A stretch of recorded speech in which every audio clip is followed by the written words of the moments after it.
ზეგაკეთა, კარი გააღო. ვაიმე, ისეთი დამცინა კაცო.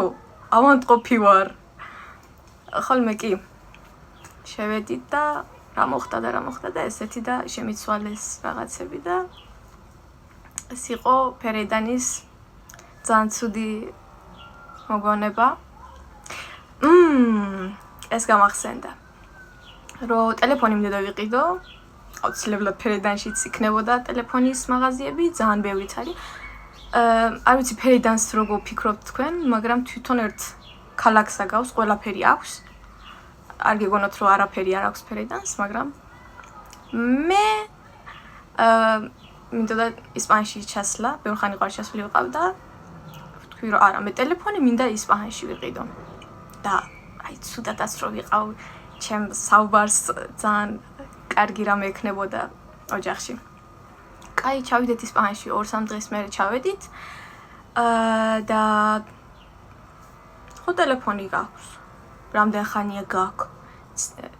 რა ქვია იმას? პაროლი არ არის. კოდი არა ის რომ დახატვით არის.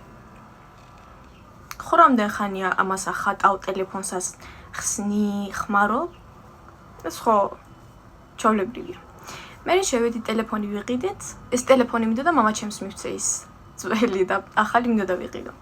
შევედი ტელეფონი ვიყიდეთ, მინდოდა რაღაცები რო ვიყიდეთ, გამოვედით, მინდოდა ამ ძველი ტელეფონიდან ახალ ტელეფონში გადავყარო რაღაცები. არ იხსნებო ტელეფონი. ის ძველი ტელეფონს ვერ ვხსნი. კაცო რა ხდება? 2 წუთის წინ გავხსენი, ვიხმარე და ვხურე. ვერ გავხსენი და 1-2 დღე დრო მომცა ოჯახმა რო გავხსნა და ვერ გავხსენი. ძალიან რამე იყო ჩემთვის და ოჯახისთვის რანაირად შეიძლება რომ ვერ გახსნა ტელეფონი. და მე ვიძახი რომ ის თავი რო დავკარ, რაღაცა გამილაყდა თავში და იმიტომ იქნებოდა მე ტელეფონი აღარ ამექნეს, ყველაფერი წაუშალეს. ბევრ რამე მქონდა შე. მაგრამ კი ბატონო ეს მოხდა რომ ეხლა ჯერ აგრძნობ რომ რაღაცები რო არ მახსოვს და დამავიწყდება ესები, იმისთვის ყოფილა რომ თავი იქ დავკარ. და მართლაც ძალიან ცუდი სიტუაცია იყო. შეიძლება რომ ეხლა ცოცხალი არ ვიქნებოდი ან სხვა უფრო ცუდ რამე მოხდომილიყო. და კი ბატონო, ეს მინდოდა გაგიზიაროთ და თუ რამე კიდევ ფერედანზე მექნება სხვა ვიდეოებში, მოგიყვებით. ნახვამდის.